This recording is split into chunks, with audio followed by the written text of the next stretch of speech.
Welcome to Night Shadows. I'm Stuart Best, where the paranormal is normal, where that which you thought you knew, you didn't, and where the future can be known if you know exactly where to look. Well, good evening, everyone. We hope to have Richard Shaw with us. He hasn't called in yet, but I'm going to try and call him. We got Larry. How you doing there, Larry? Hey, Stuart. Thanks for having me. Okay, I'm going to try and call and see if I can get him. I don't know if he mistook the time or what happened, but let's try it and see. So what's new on that tsunami? Well, I'm trying to get him.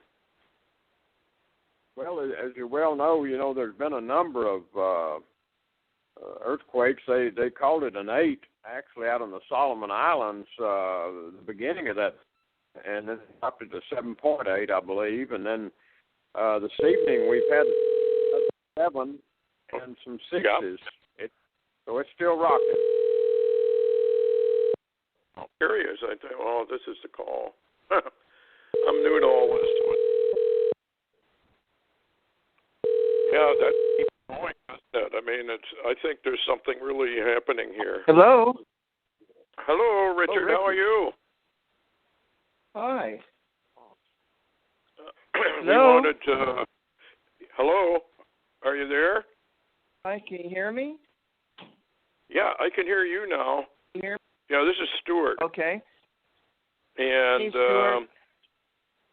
So how are you doing? I wanted to bring you on to talk about your new, as much as you can. I know there's probably a lot you don't want to give away, but your Torah Codes into darkness.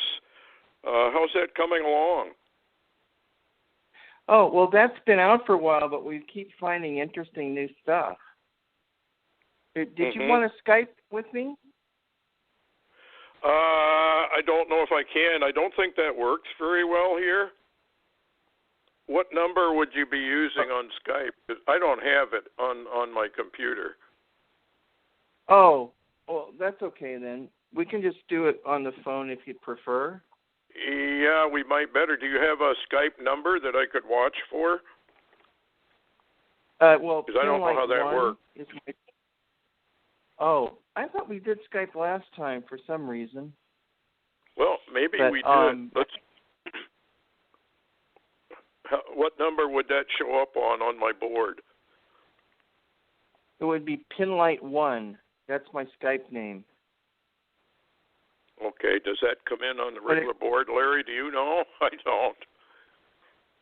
No, I'm not familiar whether it comes in as a telephone number or Pinlight 1. I'm not sure. Well, if you're doing Skype, that's my Skype name, so that's what you'd use. But if you guys don't have Skype, then we can do it on the phone. That's quite all right. Okay. Yeah, we probably better do that. So what's the latest news that you have on this into the end to darkness, the Torah Codes? Well, what's the latest on that?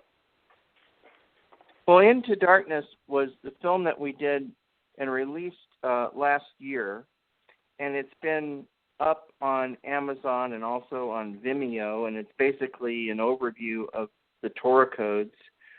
But since then, we've been working on even more tables that I'm trying to remember what we talked about last time, but it was...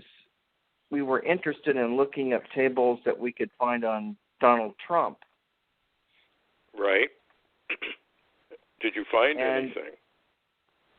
What happened was Professor Rips writes me with some really interesting information, but he was writing with concerns about America and felt that it was slipping into some sort of abyss. Now, this was before the election or anything like that happened.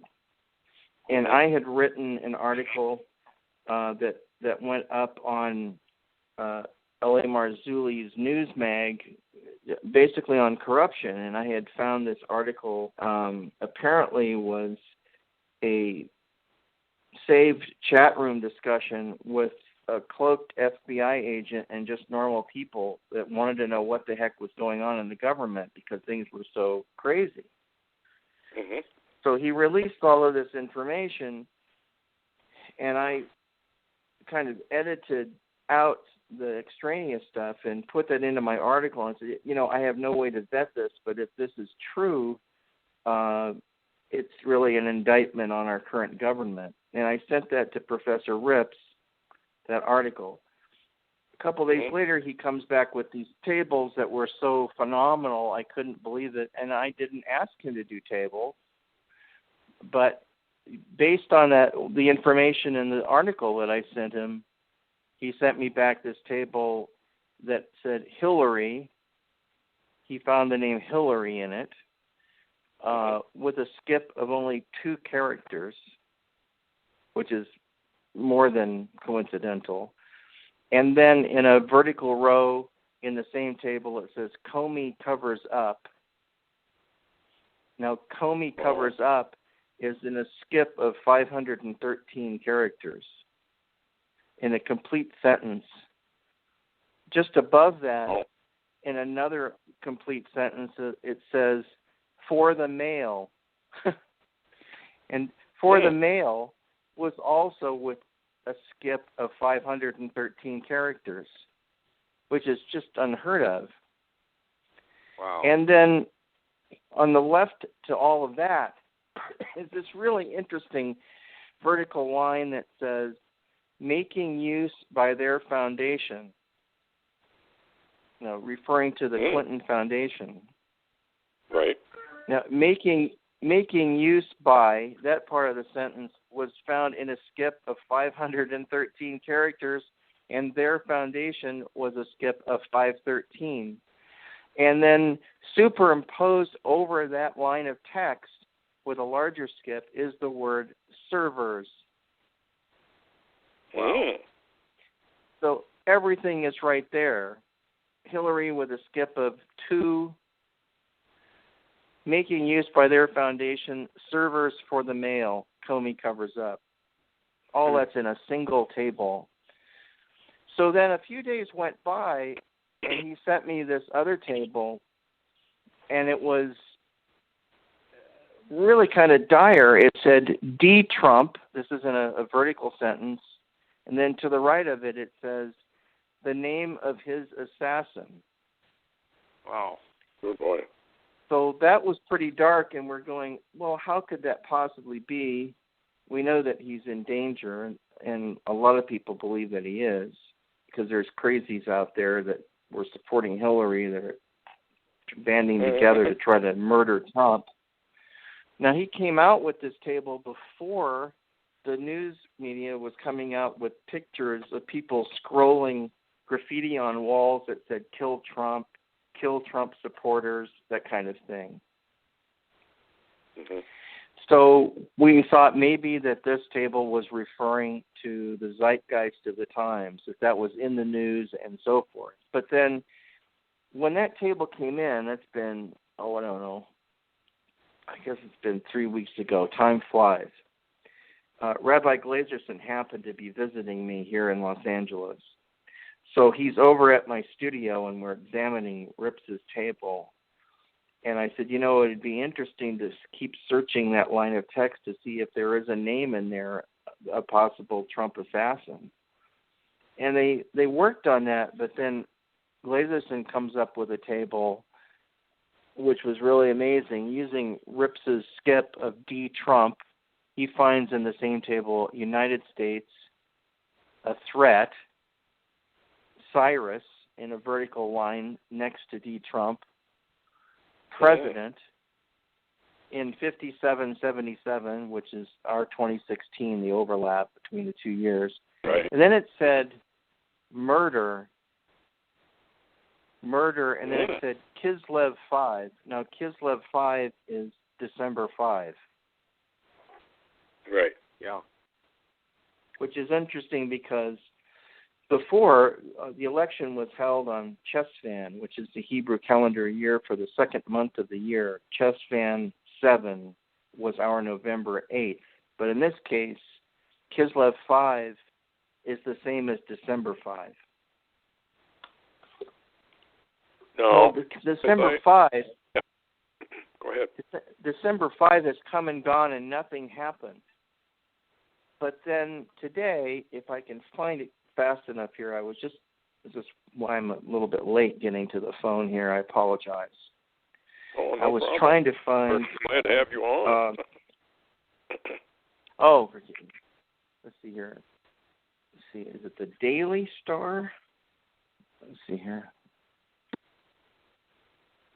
I think it's the Daily Star. Let's see here. The problem is I found this on my other laptop, but anyway, it was. Maybe I can find it by searching this other thing, so I can give you guys the actual link. This happened just minutes ago. Wow. Well, Richard, after you had found some of that information, there was a lot of prayer when I alerted a bunch of intercessors without really noting what information that I might have access to at all, and we had a lot of intercessors praying on that from Friday around till December the 5th, Monday, and so there was a lot of intercession going on, and we don't know. Sometimes there are delays. You remember with the Netanyahu situation, it was similar. Well, yeah, exactly. Here we go. Here's another link. Maybe this is out of the Inquisitor. There's a fundraiser. This basically gives the same information that was in the Star, and the Star is kind of a UK magazine and a bit of a tabloid. But this was also, the reason why I'm trying to find everything I can was because of Glidgerson's table on Kislev 5, and nothing happened. And then all of a sudden now I'm finding these websites that on the day after that says the dark web has turned potentially deadly for the Trump because after an admittedly contentious and divisive election, someone has reportedly set up a dark web website to raise money and collect information for a Trump-Pence assassination. According to multiple reports, the clearly illegal website went live last week and has been raising cash to take out the new president and his VP. This was also mentioned on RT. Well, what I think is so tremendous about this is that this came out, let me see when this story was written. One that I read earlier this evening was posted on December 6th, and I didn't happen to run into it until now. But this one says, this is just, it makes the hair on my arm stand up, guys. I mean, it really does. 10:21 a.m., December 5, 2016. Wow. So they're playing for keeps. I've often wondered how in the world can the New World Order, which has been, spending billions, if not trillions, and decades of planning, allow someone like Trump to come in and undo everything they've done. I just can't fathom that they would allow that. They'll go to any lengths to stop it. I think their brainwashing technique backfired on them. Because all of the elites thought that Trump had no chance, and then when they were so severely beaten by him, I think their people were so shocked that they didn't know how to respond other than anger. And of course, there were Soros attempts, to generate violence, afterwards. That we know that they were busing people into various towns just to, create riots and looting and stuff. And horrible what's happening. But this article in RT came out on December 5th. That's when Glidgerson's table said murder. Isn't that incredible? Yeah.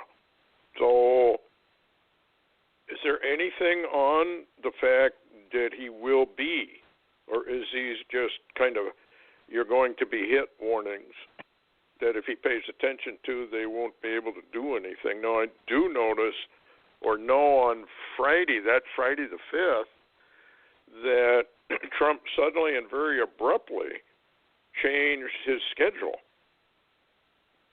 Well, when this happened, I have to say, guys, I'm really kind of blown away with all this. It's just, again, the Torah Codes have proven to be accurate. Mm-hmm. Yeah. And sometimes we don't know, if they are or not. But Trump's son-in-law, yes, Jared. It's Cushman, I think. I think that's his name. Yeah, I think you're right. Something like that. Anyway. He's married to Ivanka. Yes. And Jared is has been trained in the Orthodoxy, Jewish Orthodoxy. Mm. So what happened was Glazerson said, "Can you please get a message to Trump to warn him and give him these tables?" I said, "Well, I would if I could. I don't know how to get to Trump. I don't know him personally." And he said, "Well, but we could go through his son-in-law." And I said, "Hey, if you'll get me an email address, I will write it up." Next thing I know, they're sending me an email address. So I wrote an article. I started out with a comparison between Trump and Cyrus that Glazerson found in the Torah Codes. I said, I don't need to explain about the Torah to you because I know you already know about that. So I'm just telling you what the world experts on the Torah Codes have discovered about Donald Trump.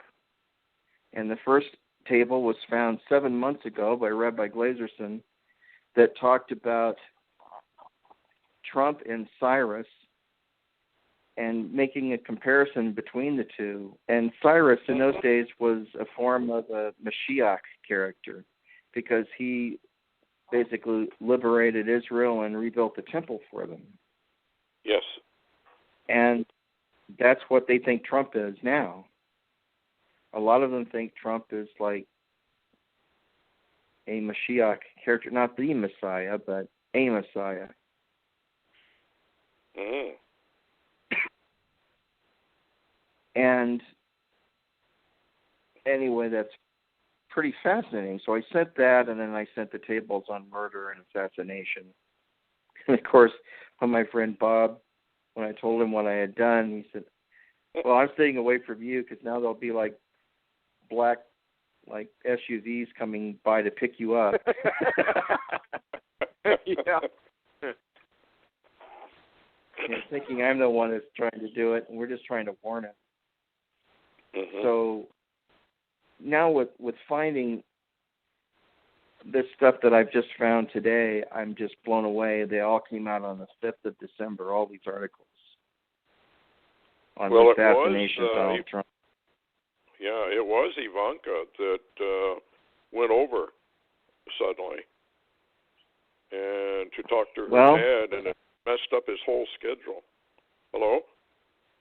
Well, I sent the information to them before, long before the 5th, and I said, "Look, I'm just sending this because this is highly unusual for the professors and rabbis to be doing this because we don't tend to make predictions using the Torah Codes, but it's only because Rips's table that he found that said name of the assassin came up with a p-value of 2 million to 1. Wow. And when that happens, you can't ignore it. There's something to it. Well, remember, Richard, I'm sure you remember the first book on the Bible Codes years ago by Michael Drosden. The very same thing occurred when they ran the assassination code on Rabin. You remember how he was assassinated, right, and they found the assassin's name in the code later on. Right, exactly. That was Yitzhak Rabin. They found it said assassin will assassinate.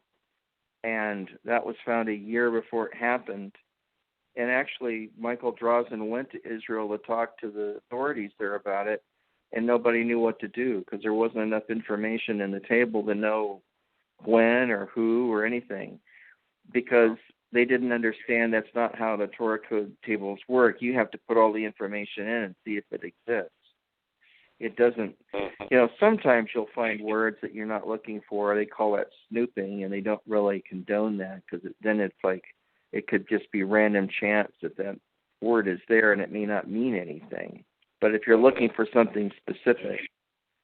But what is really fascinating, guys, is that this whole process got me looking into the book of Ezra, and I didn't get very far because in chapter 2 of Ezra, it talks basically, it's one of these boring kind of genealogy kind of things. It's not so-and-so begat so-and-so, but it's basically the numbering of each of the tribes and the different people that were released and coming back to join everyone else in Israel because Cyrus has set them free. And it's, 347 of this tribe and 203 of that and 862 of, there's all these numbers. It goes on and on and on. And then it gets down to the very end, and there's a few people trickling in that were not allowed to eat, they say, of the holy priestly food because they didn't know what their background was, okay? So they were told, these people, the few that didn't know who they were told to report to the high priest to be ministered to by the Urim and Thummim. Yeah. Now, the Urim and Thummim is the perfect lights that were built into the breastplate of the Ephod, which most Christians call the Ephod. Uh-huh. And you could ask it questions, and it would light up and give you an answer. So here they were using the Ephod just to find out who these people were. And here we are talking about Trump and Cyrus and using the Torah Codes to get information about Trump's assassination. And when I realized what was happening, I was just like, couldn't believe it. Well, yeah, you're exactly right. You're exactly right. And I looked that up because I've got the book of Esdras, First and Second Esdras, and I looked it up in First Esdras. And what was so shocking, it said exactly what you said, and it had a verse which was really interesting. It said that Nehemiah and the governors ordered them not to take of the consecrated food until a priest arose clothed with the powers of direction and the truth. Right. And so basically, that's the Urim and the Thummim. Right. Basically, the Urim and Thummim means, one means perfect and the other means lights, the perfect lights. And that was a panel or something. We don't know exactly what it looked like, but I wrote Glazerson because once he called it the perfect light, and I wrote him back, I said, I need to know if the ancient Hebrew says light or lights, plural. And he writes me back, lights, plural. Huh. So all of a sudden then it dawned on me because there was a mandate given that they couldn't use any metallic objects to build the ephod. Mm-hmm. And we don't know how much of it was built by the Israelites and how much of it was like angelic technology. But I really got to thinking about that. Why could they not do that? And they used a tool for the engraving on these stones called the worm shamir, which was basically some kind of radioactive isotope. Hmm. Are we going into a break? No, that was a phone. I'm just not answering. Yeah, go ahead. Oh, okay. Keep going. The music playing, so I was gonna back out here and let you guys. No, I don't take breaks. So yeah, keep going. That's fascinating. So last night I talked with David Abraham, who's a friend of mine in Israel, and I shared this information with him, and he said, yes, that's true. They couldn't use any metallic objects to build this. And I said, well, just like you wouldn't want to use any metallic objects if you were building an iPhone because you'd ruin it. If you were building a sapphire screen for the iPhone, you wouldn't want to go after it with a hammer and chisel, right? Mm-hmm. Because this is like high-tech electronics, that, backlit devices that light up, right?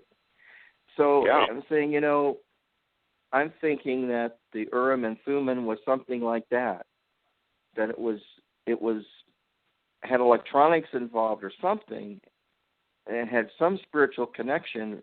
Well, according to David Abraham, it worked when the high priest was in the Holy of Holies, and of course that would make sense because you're around the Ark of the Covenant and you're standing there with the pillar of cloud in front of you, and the whole place is illuminated, and there's energy like flowing all over the place, and if you don't die from the experience, then I could see how that could power his breastplate. Yeah. But in this particular case, it wasn't talking about people lining up in the Holy of Holies because, first of all, they're not allowed in there, and the high priest would have to be going back and forth into the Holy of Holies. And to me, that doesn't make sense, that's right. What was happening. I think this thing, he was just standing out there, and it was just lighting up and giving him the answer. Oh, you're originally from the tribe of Benjamin. Oh, you're from, this tribe. Or, he was being able to, basically the Ephod was answering those questions. Well, now here we are, the 21st century, using the Torah Codes, which is from that same book, the Torah, that all this other yes. stuff is mentioned. Yeah. And we're getting information about Trump, which is connected to Cyrus. It's just too weird for words. It's just like, I mean, all of this stuff is so incredible that this is happening now and that we're actually seeing it happen. And so Glazerson started doing tables again on End to Darkness, which is one of his favorite phrases, because that's significant on the Torah Codes, yes. how they were found. And, they were found in the software was discovered in 1976. Rabbi Yaniv, Professor Rips, and we tell this story in the film. And that was 1976, and that number comes up in Torah Codes quite often. But he keeps finding a table that says Torah Codes in a complete sentence, and then off to the right, 5 times it says Ephod, Ephod, Ephod, Ephod. Like wow. The Ephod's connected to the Torah Codes. And then in the same table is also the word pinlight. Why that's in there, I have no idea. He keeps finding that.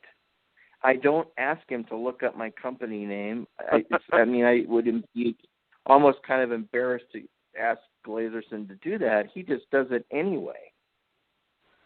And then he puts it up on YouTube. You can see Pinlight is involved somehow in the Ephod and in the Torah Codes.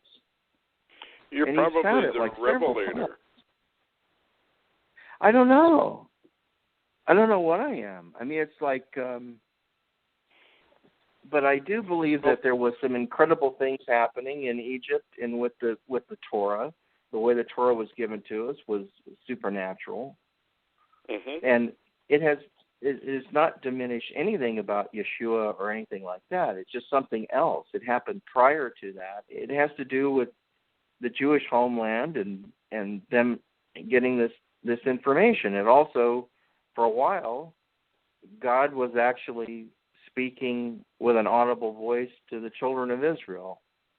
And I don't know how many people actually know that, but there be a fire like on Mount Sinai, and God's voice was like literally heard. Audio voice was coming out of it.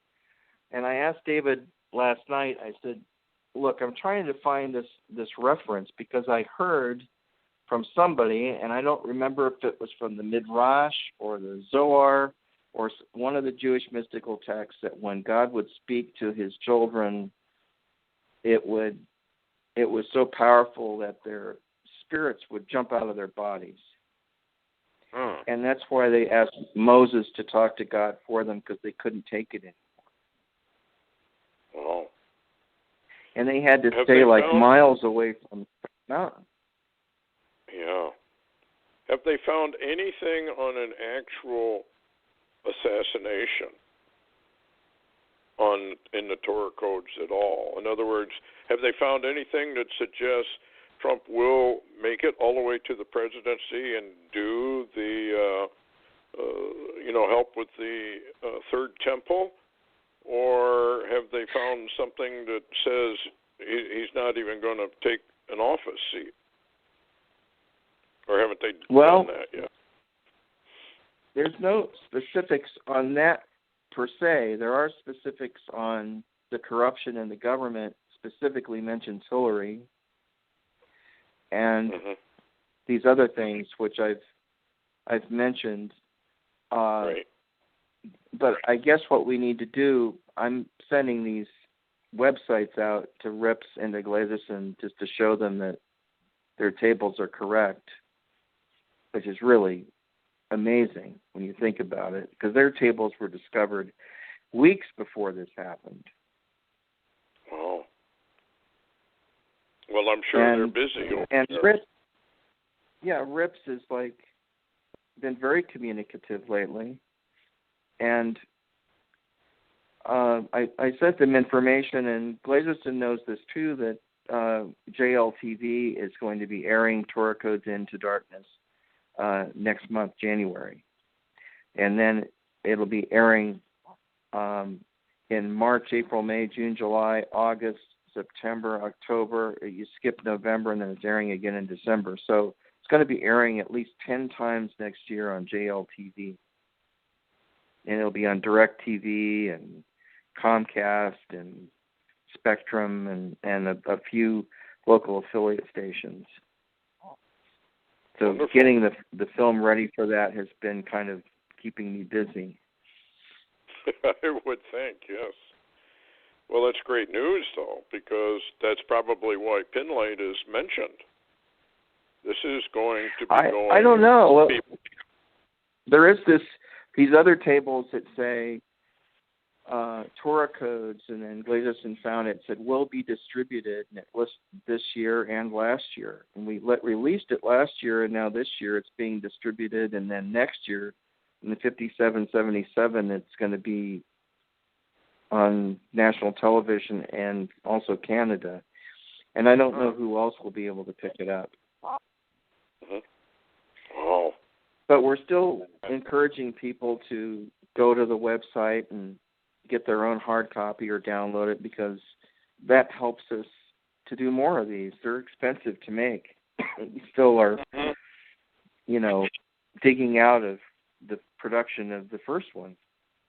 And, to do the second one, it would be even more expensive, because the first one, even though we had help in raising the money, and I give David Greenhill the credit for having the guts to put the startup cash into the film, and then we raised some more on Indiegogo. And then a man I didn't even know, a Jewish man from Florida, heard what we were doing and sent us a $1,000 donation to go into the film. And people, was really trying to help. They wanted to see this film come out. Yeah. But now we've got so much material for a second film that it would really be even better probably than the first one. But I have to be able to pay my people this time. You have any other questions, Larry? Well, I was thinking it's interesting, the title, Torah Codes Into Darkness. And, Richard, I got to thinking and if people don't realize what JLTV is, that's Jewish Lives Television, basically. I get that's it. Right. I get it. And it also goes over into Israel, and it's the Jewish people. And what's so interesting, I told Stuart the other day, I was talking to him, and I told him, it's almost prophetic. Torah Codes into darkness is actually going out now to Israel, to the Jewish people, and what people, who would need it worse? People that had been blind and couldn't see, or blinded and couldn't see, or people that can just see through a glass darkly. And I said, I think the time has come, and that's probably prophetic, that the eyes of the Lord may be turning towards Israel again, and that's why Torah Codes Into Darkness is reaching out to go there. Well, the whole prophecy where Israel becomes a burdensome stone, that whole scripture. Yes. That's kind of what's happening right now.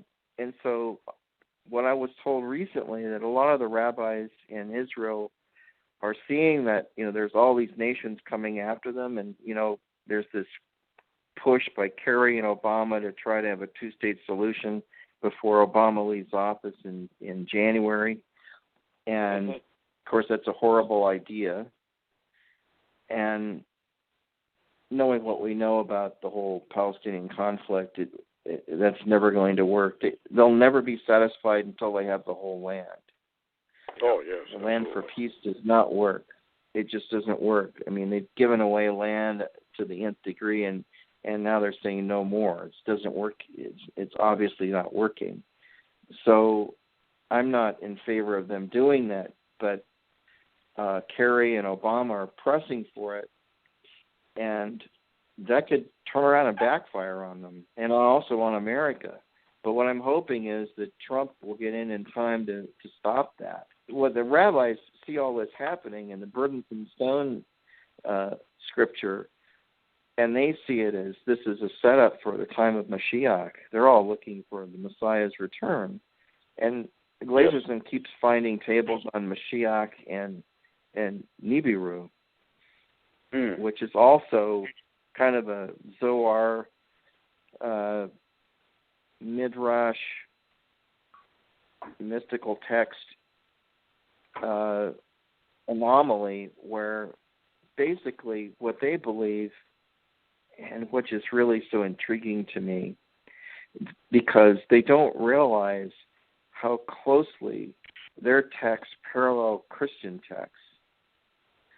And occasionally when I feel comfortable with Glazerson and he understands where I'm coming from, I will share those other texts with him. I'll say, look, we're all on the same page here, because they believe that during the flood of Noah, according to their mystical texts, which really are fascinating actually. Now, the mystical texts aren't considered scripture, but nevertheless, someone was inspired to write these. Mm-hmm. And one of them talks about new stars will appear in the heavens during that time, and that happened during the flood of Noah. Now, those stars supposedly came from Orion, is what it says in their ancient texts. So now we're looking for Nibiru, and they believe that has to happen before the Messiah returns. And also, they believe that UFOs and all of those kind of things are all part of the phenomena that we're about to experience. So they aren't put off by any of those ideas. In fact, they're excited by it, because to them, it means that the Messiah's return is imminent. Mm-hmm. Well, I believe probably it is. There was a rabbi back in the 1200s. I don't remember his name, but he pinpointed 2017 that the Messianic era would begin, which would indicate that possibly Daniel's week would be part of the Messianic situation. But in the Omega, they believe that 57. Yeah, go ahead. I was just going to say they believe that 5777 is the year of completion. Yes.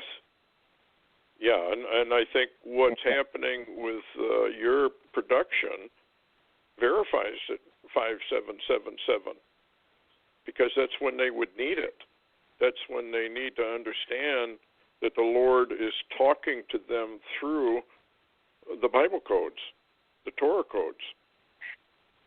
Well, here's something really strange that happened today, and I bought this little drone that has a camera on it, just a little cheap one, and I was going to give it to my grandson, but when we looked at the package after it came in, it said 14 years or older, and he's like, 7, so it's not going to work for him. So I didn't know what to do with it. So I said, well, maybe Mary, I'm talking to my wife. I said, maybe I can, use it for like getting some shoots or something where I need just a little tiny drone, So I'll just go ahead and use it. So I unwrapped it today and took it out in the back. And the problem with these little drones that you get for $150, they have no GPS on them, so they just can, you're controlling them by a transmitter, but they're really unwieldy compared to a professional drone. I also have like a unique Typhoon 4K drone that locks up to satellites, and basically I can find it and it sends me a picture back, and I used it in watchers, and I'm using it now in almost everything I do, and it's just an awesome piece of equipment. So this other little toy, I thought, well, maybe in a place where, I can sneak a drone into a foreign country, this little toy will actually get me something that I couldn't get otherwise, So I send it up, and it won't come back. It just keeps climbing, and it won't respond to controls. And the thing flew way, it must have been 200 feet into the air and zoomed over the top of the house and disappeared. I had no idea where it went because I was no longer in control of it. I came around to the front of the house, and the controls were like dead, not doing anything, typical, and it didn't land in the front yard. It was like gone. So I thought, well, we live in a gated community here with a wall around the whole place. We're here in Porter Ranch. So I thought, I'm just going to walk out and see if I can find it. It's like a needle in a haystack. It could be on someone's roof. It could be caught in a tree. It could be in a bush. It's like, and it's tiny. It's like as big as my hand, a little bit bigger, I guess, too. So it's not like going to show up that much. And I figured the batteries in it are probably already dead, so it's not going to respond. So there's a million reasons why I wouldn't find this thing, right? Or some kid has found it and picked it up and ran off with it. So I walk all the way to the main gate, and I walk out front. And I told the Lord, I said, I'm praying for my friend Rabbi Glazerson that you'll make yourself known to him. And I quoted scripture to God. In Jeremiah it says that if we seek him and find him, and we'll find him if we search for him with your whole heart, it says. Mm-hmm. And I really can't think of anyone that has searched for God more than Rabbi Glazerson has. Every day he's looking for Torah codes. Every day he writes and sends me a new one. He's just dedicated to doing this. And I said, if that's true, then you can also help me find this silly little drone that I have no idea where it is. But you know where it is, Lord. And I said, I know this is a stupid request, but it would really be great if you'd help me find it.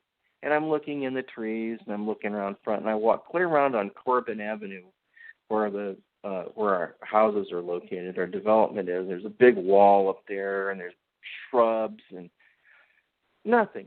Didn't see anything. So I turned around and came back and thought, well, that was a stupid request, God, that I just asked you about. Like presence of mind to turn the remote on again, and you flip the joystick until the light stays on, and you're connected, and the light stayed on. And well, I don't know if it's telling me it's on or not, because it's like a toy almost at this point. And so I moved the connection, and off in the distance I hear this buzzing noise, and I'm going, it can't be. Now, this thing had been sitting out for about an hour and a half. And the battery life is like 12 minutes, okay? It's like 12 minutes of battery life. Huh. So I kept doing that, and I keep hearing it, and then I see one of the little LEDs flickering through a bush over the side of the fence. So I climb up this little thing, and there it is lodged in a bush totally in perfect shape, not damaged, still functional. And I just picked it up and I said, Lord, why do you care so much for stupid little things we ask you for? Because I mean, I was just like, couldn't believe it. It's just, but it's beyond anything that I would expect. I mean, it's like, okay, this is really cool. So if you can do this for me, then you can appear in Glazerson's room for him or something. This is what I'm saying. I mean, this is like, because if anyone deserves it, it's him. And, and his relationship is very strange. It's with an Orthodox rabbi and a Christian.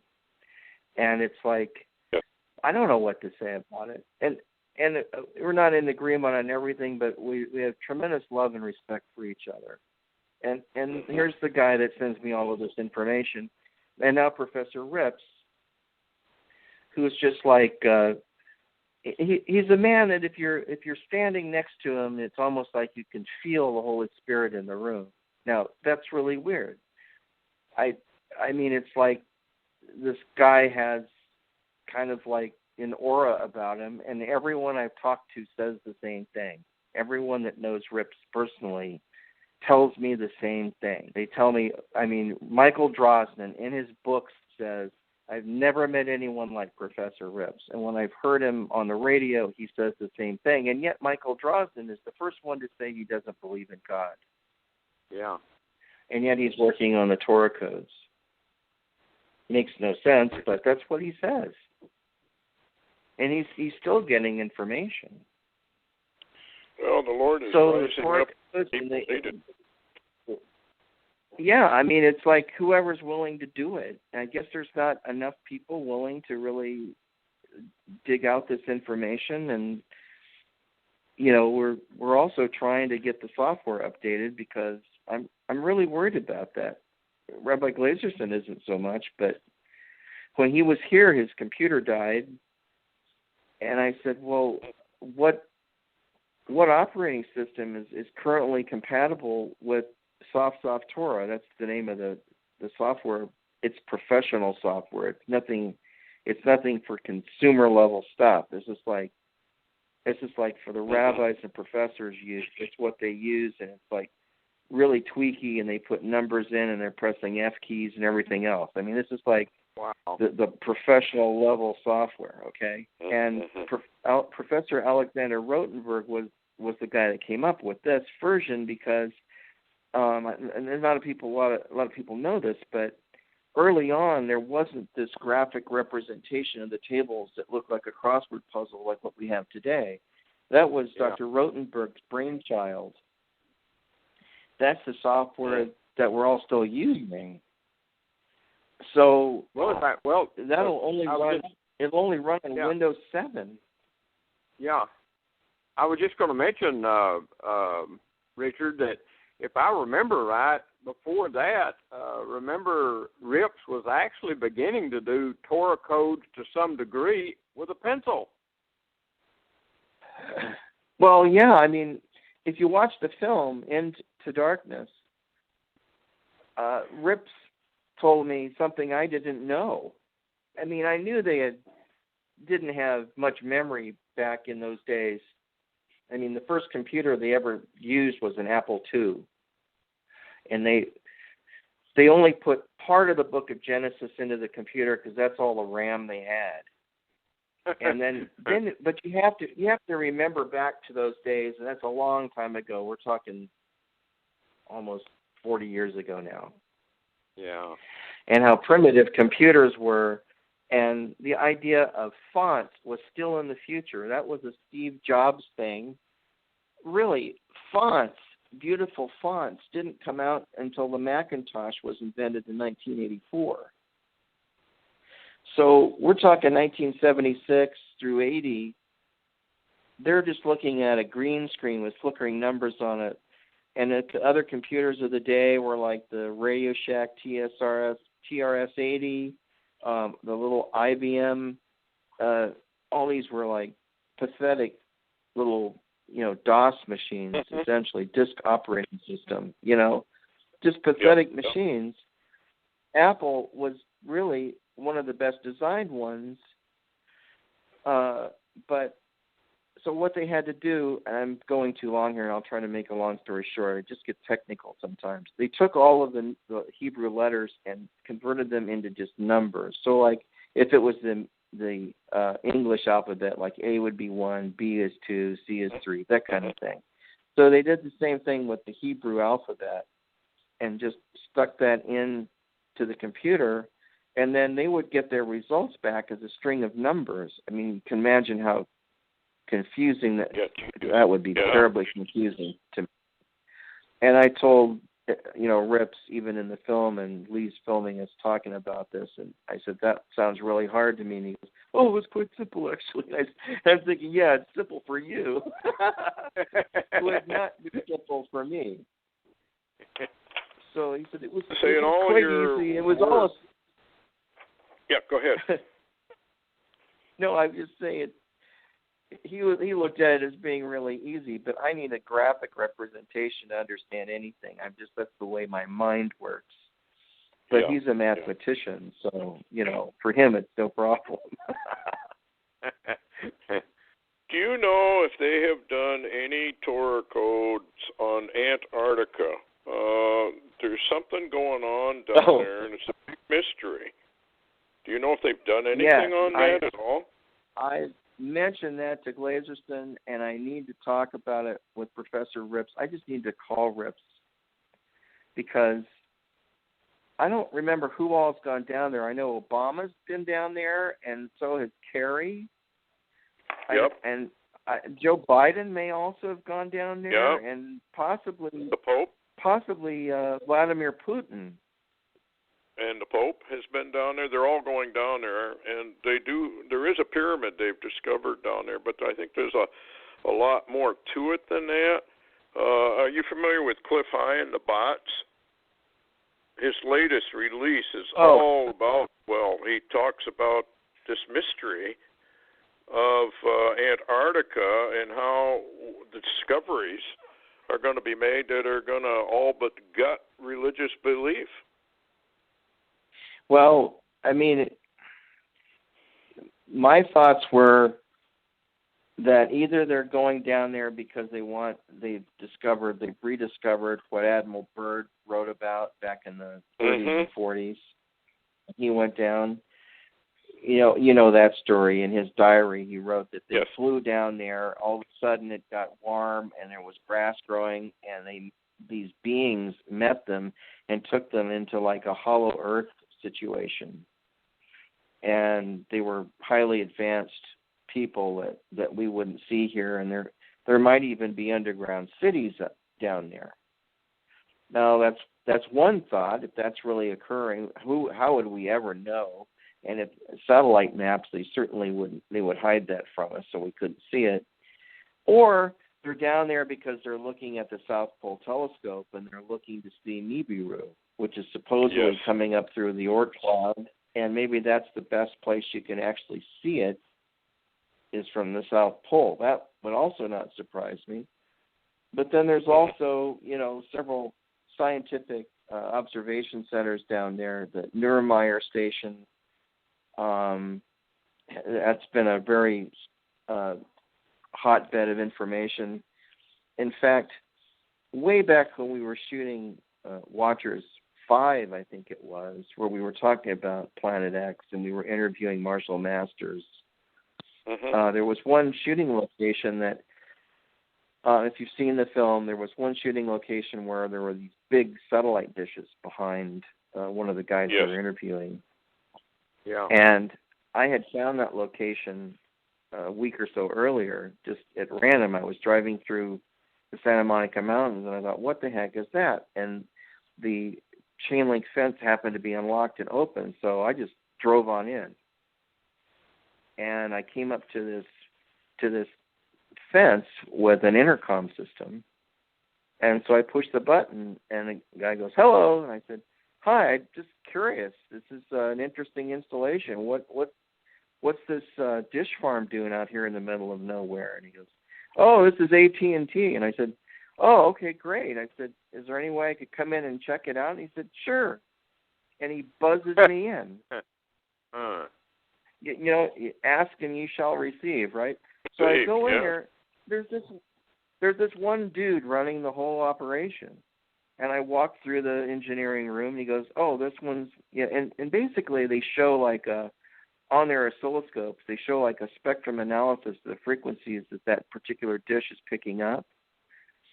And they had like, I don't know how many of them. They're like 4 or 5 big dishes. At least a couple of them had to be 10-meter dishes. And one of them was really low on the horizon. And I said, "Where's that dish beaming a signal to?" And the guy said, "We only use like 20 watts of power." I mean, it was really, because the dish is so freaking huge, it focuses the energy to such an extent that that's all they need. Wow. And he said, "Oh, that one's going to Antarctica." Wow. Oh. I said, "Well, this "Why is is that going interesting." to Antarctica?" Yeah. And he said, "Oh, they're doing scientific research down there." Well, you may have heard that Buzz it. Aldrich went down there, and he got sick and was I taken did. to New Zealand. He got sick. Yeah, I guess it's like Well, part of it is like high altitude or something. He had altitude sickness. There's a YouTube out which claims, now I don't know how you vet something like this, that he said that humanity's in trouble, basically, and that it's pure evil. Whatever it is they're looking into, whatever it is they found. They found the source of evil, or they found something else? Who knows? I mean, that's the way he worded it. It is pure evil. So, a lot of these people are going down there, and you might want to ask, the question is, why would an astronaut be going down there?